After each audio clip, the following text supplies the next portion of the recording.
Het-Heru, Assalamu alaikum, Namaste, Haru Nefer. This is Qesankh Maat with another exciting video for you. And in this video, we're going to talk about, is polygamy right for you? But before I get into that, I'd like you to hit the like button on this video. And if this is the first time to my channel, hit the subscribe button to get notifications on when I go live and when I upload recorded videos. Also, if you're interested in knowing more about my spiritual teachings, you can sign up for a free ebook. You can scroll down, click on the link below, and download the ebook and start reading today. However, if you want to follow that rabbit down the rabbit hole and get deeper into my spiritual wisdom, you can become a Patreon supporter for as little as $1, $5, or $20 per month. It's up to you. There's no obligation, and you can cancel at any time.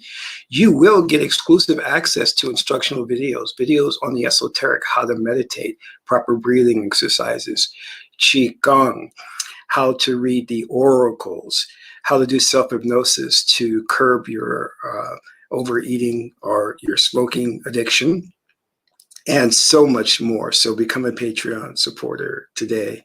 Last but not least, please share this video with family and friends so we can get the revolution started. Now, I want you to understand something before I go into the topic of the subject matter at hand. You know, there was recently an event where we saw some Trump supporters storm the Capitol because they were upset about the election results.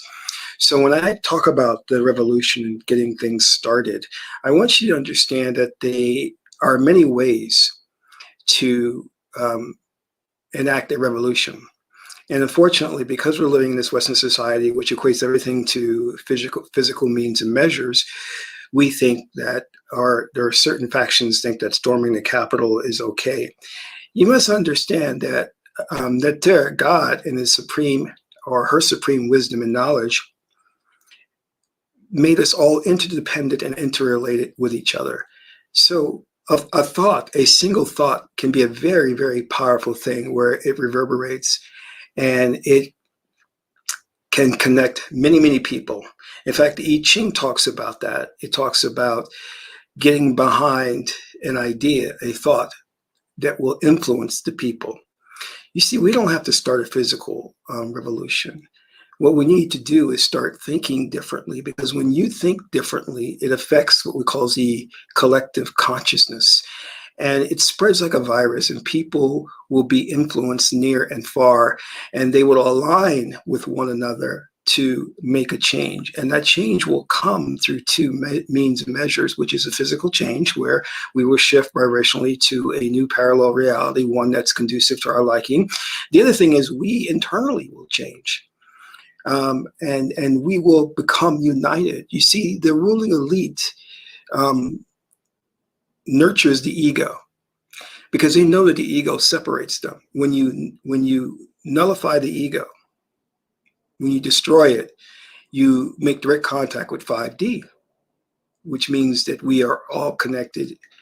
And when you do that, you're connecting not only with all of so-called humanity on the planet, but you're connecting with Source, God, Yahweh, Netta, Jehovah.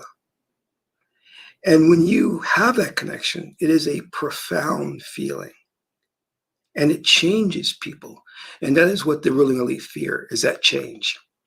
And one of the things, which leads me into the topic at hand, is when you destroy the ego and connect with Source and connect with one another, all souls on the planet, many people who have done this have reported not only just attaining that state of nirvana, but a profound sense of love for all.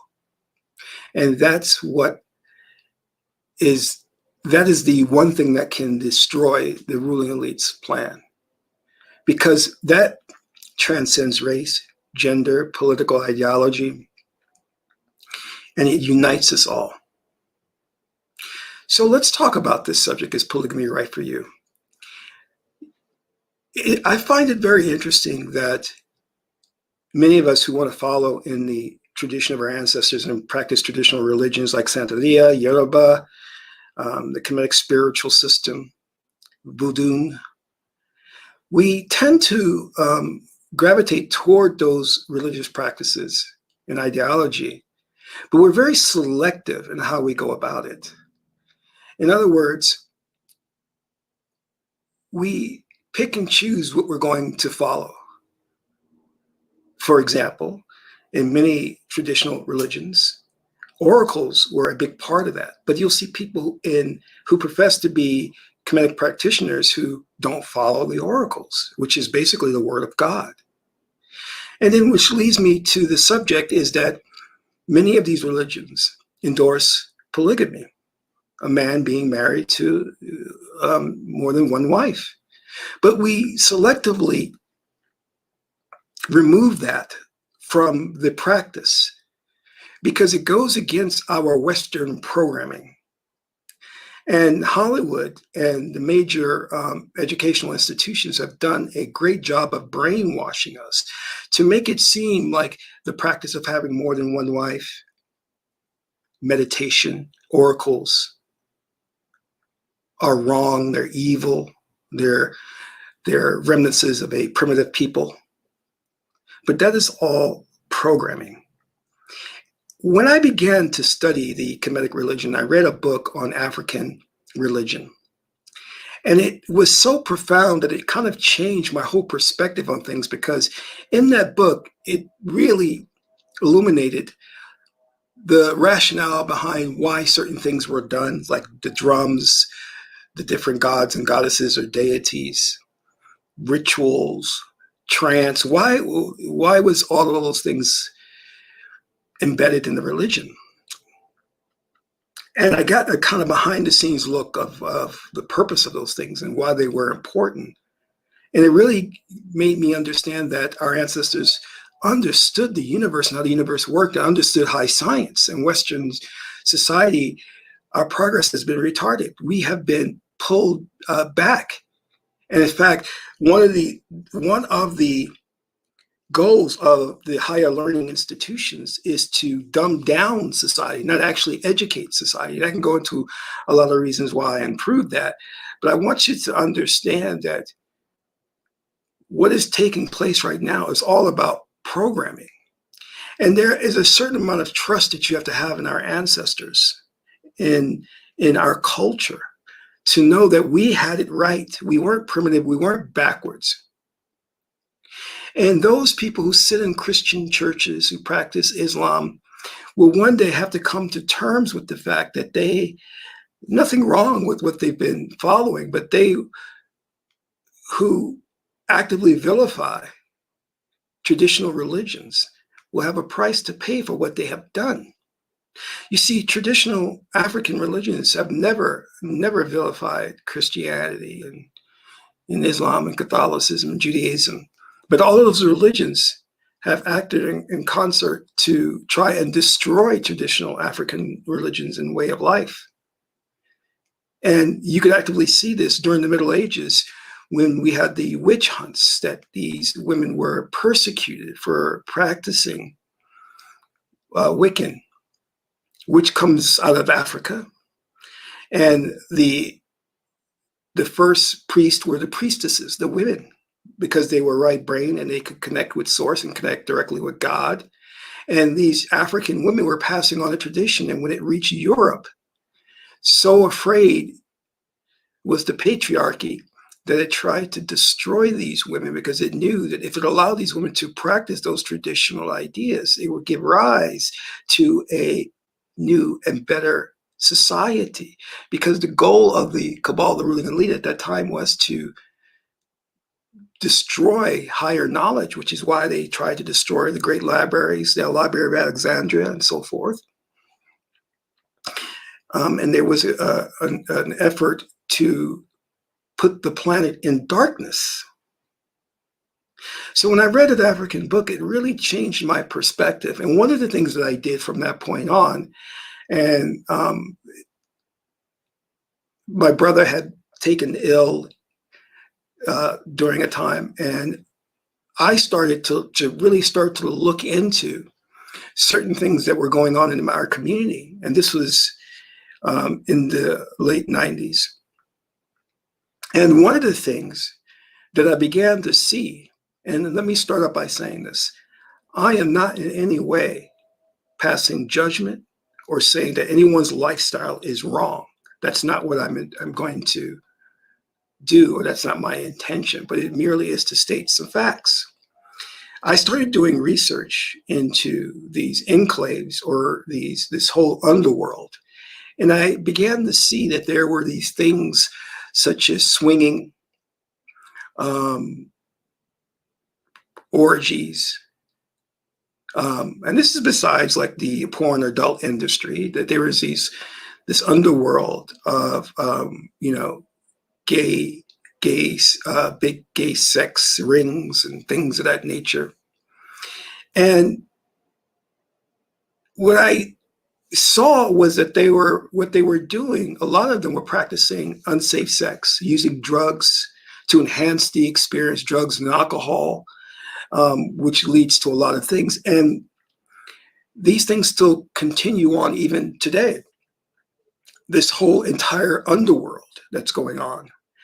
And then you can go into your whole prostitution and things of that nature, call girl services or call guy services, But what I want to bring to your attention is this. We are so readily acceptive of a Western society and a Western thought process in terms of dysfunctional relationships, sexual perversion.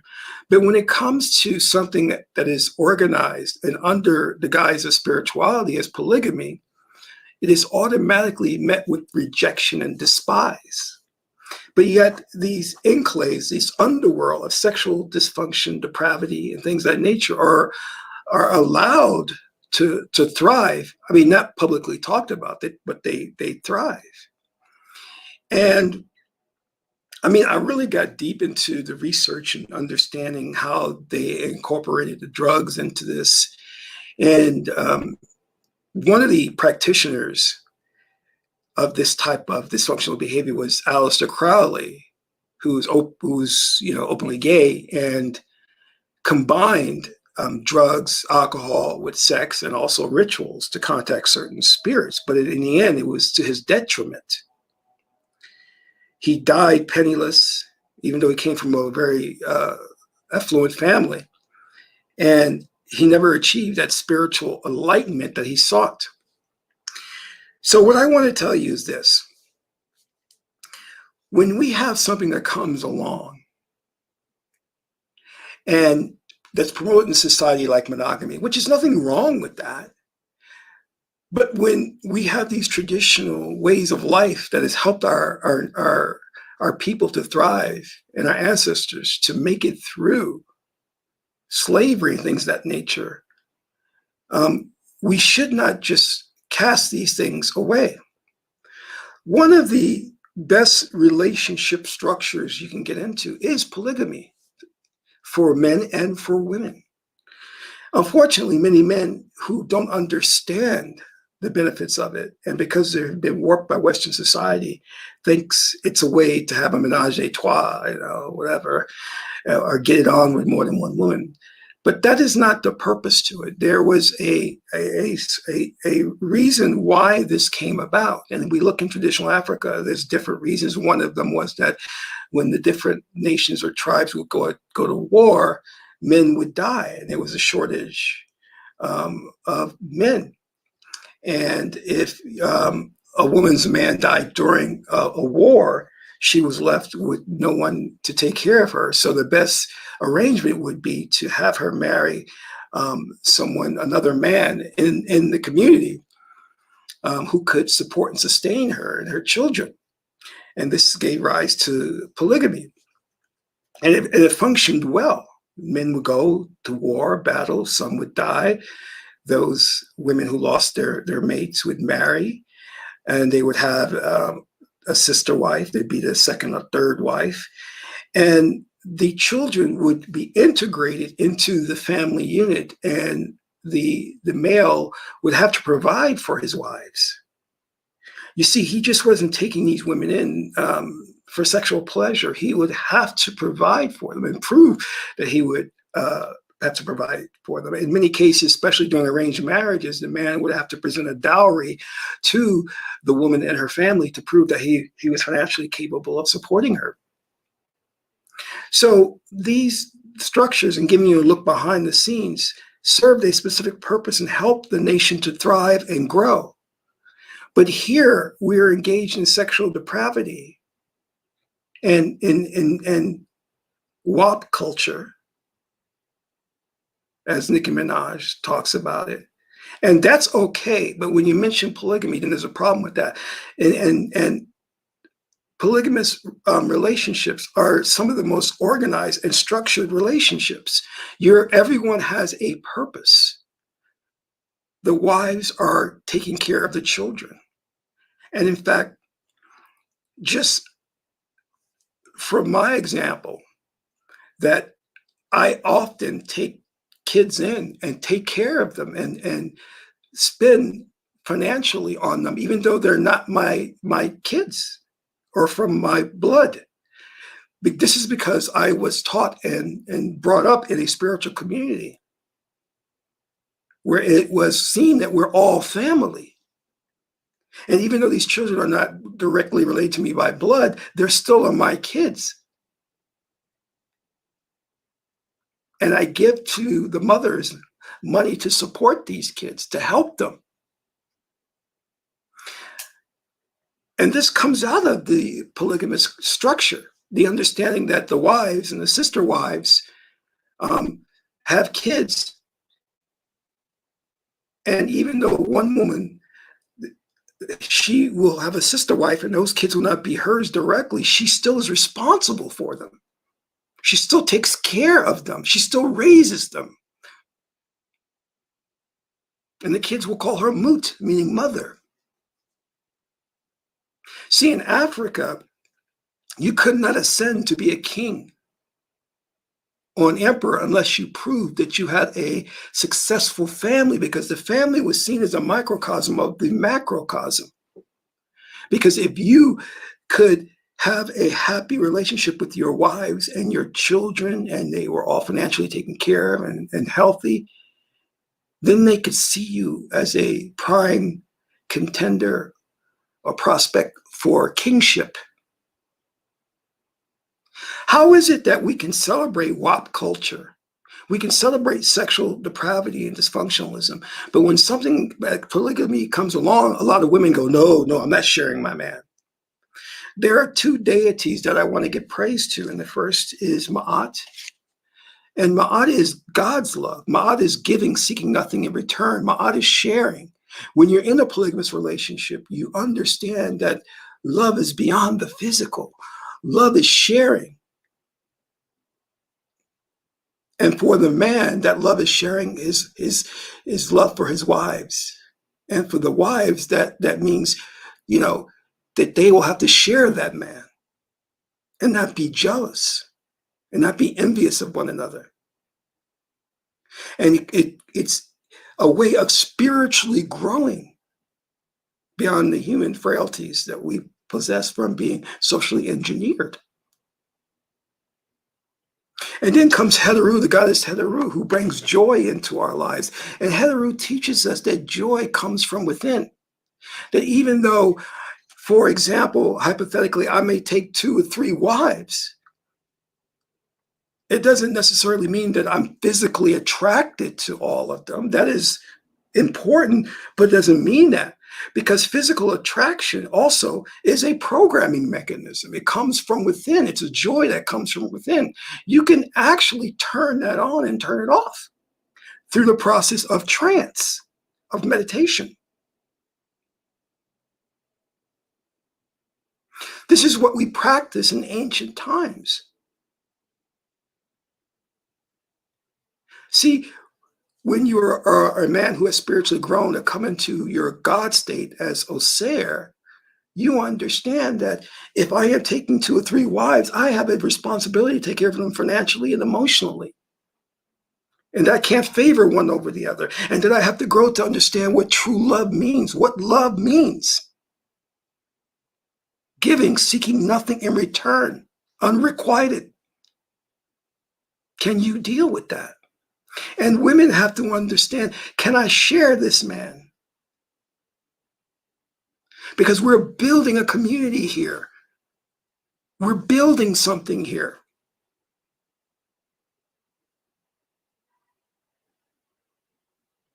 But our society, again, is okay with the videos, scantily clad women, and the idea of baby mamas and women going and having these babies by more different guys, and these guys and them having to argue with these guys and take them to court to get child support. We're okay with that, and it has become a cultural norm. Baby mamas, baby daddies.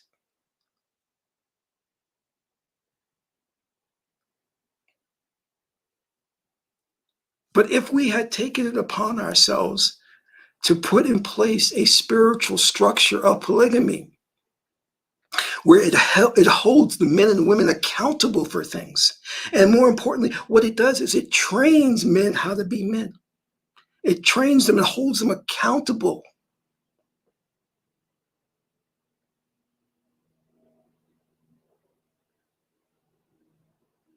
But because you have a government with its sinister institutions and special interest groups whose only agenda is to destroy the nuclear family, destroy the family, they legitimize this idea of baby mama culture and elevate, these women who are going off and have babies by different men. In ancient time, you would be shamed by the community for doing that. And also, in a relationship, traditionally, you had an extended family who would look after that relationship, that polygamous relationship, to make sure it thrived and make sure that the man or the woman didn't get out of pocket. So everybody was involved in nurturing and making sure the wellness of the relationship was intact.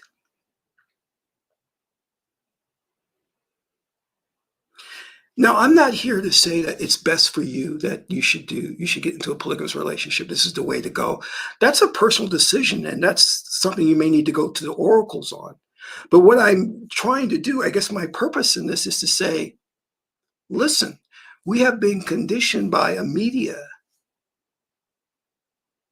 by institution, to think in certain ways. And that way is to look at polygamous relationships as wrong, as evil, as destructive. But it's the same government, the same country that puts out these videos that objectify the female body, that has men bragging about money and how many women they're with and sleeping with instead of being held accountable and taking care of them. So it's doing everything it can do to promote the negative aspects of relationships, basing relationships purely on physical things, which is why now you have rampant cosmetic surgery going on and the body augmentation. How do we allow ourselves to accept these notions and these ideas of the Kardashians, the big booty, big breasts, and hooking up with a woman who I can't tell you how many conversations I've had with men, and all they could talk about was a big booty girl, instead of the qualities that she may possess as a mother, as a partner, as a woman. I can't tell you how many people I've talked to who just jumped in a relationship based on how I feel. And I said, well, I understand how you feel, but feeling is part of the animal spirit, a programmed conditional reflex. Did you go to the oracles to find out if this relationship would last, if this man would cheat on you? Did God legitimize the relationship through the oracles? If not, then there's no wonder why you find yourself in the situation you're in. You see, when Het-Heru teaches you that, again, joy comes from within, but to rein in that emotion. Because when you see somebody and you become physically attracted to them, that's okay. That's a healthy sign. But you must then take a step back and start to look at that person's character and look at who they are and what they are. There was a recent video that was put out on World Star where they interviewed these women and they asked these women, who would you rather hook up with? A doctor making $600,000 a year or a drug dealer making $3 million a day? And 99.9% of these women said drug dealer. Now, of course, they said, well, the women that were surveyed were mostly thoughts. But that's still no excuse. That's a decline of the morale and the consciousness of a society, especially the women. And I think the interviewer said something that was, in the very beginning, so on point. When he asked the first girl and he said, which would you rather date? A doctor making $600,000 a year or a drug dealer making $3 million? And the woman paused to think about it. And then the guy said, why is it taking you so long to answer? And he was right, because it shouldn't take that long. The answer should be simple. It should be direct. But this is an example of how we've been programmed. And we have to purge ourselves from that program so we can think clearly and understand.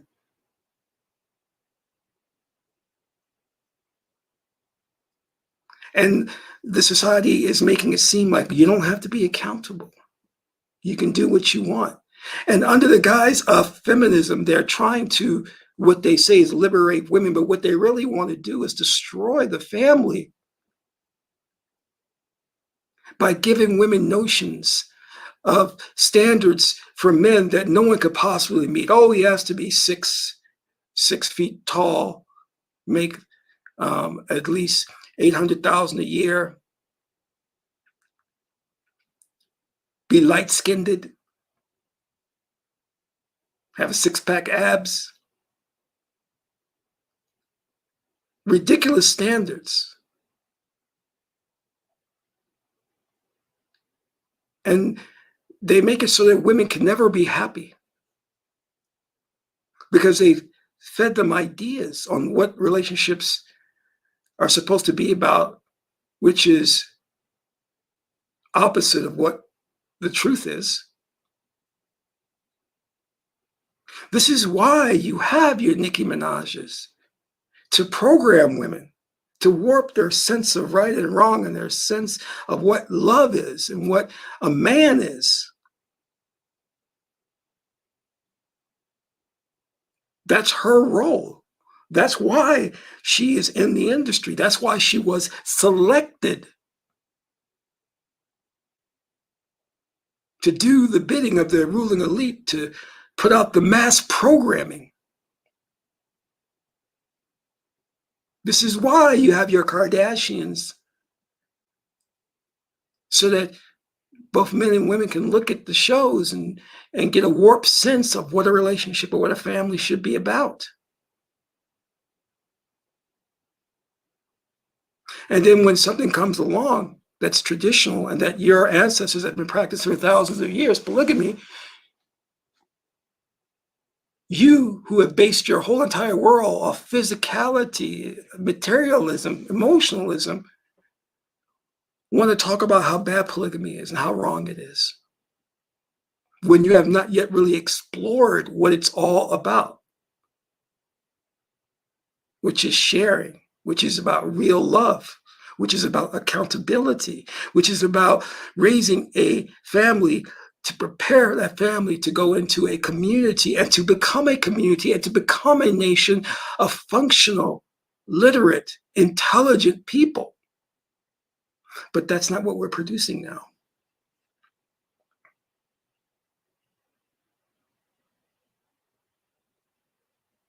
So I want you just to think about this. Again, not asking you to subscribe to a religion or think that polygamy is the best way for you, but to merely just reflect and have an idea of what is going on in our society in terms of relationships, and in terms of what we call normal now, because the normal has been warped. It's been skewed. When women overall start talking about wanting to be with a drug dealer over a doctor, that's the decline of modern civilization. That means that the ruling elite has won. They have done their job in the programming. There's a saying that, what is the saying? It says, as the women go, so does the nation. So let us take a look at that, you know? And unfortunately, what I am seeing is that this type of culture is prevalent and growing. We have to get back to the way our ancestors wanted us to lead our lives. We have to get back to the future as envisioned by our ancestors, one that carries on the traditions.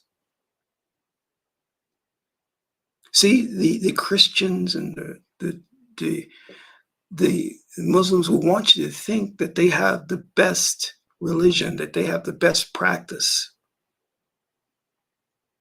But that's just all sales and marketing. Your ancestors had it right. They knew what they were doing. Trust them. Explore. Go back and explore the things they put in place for you, because it was righteous. I want to thank you for tuning in. This is Qesankh Maat, son of Maat. Maat is the beautiful goddess Het-Heru, goddess of relationships. Until my next video, Amun Ra.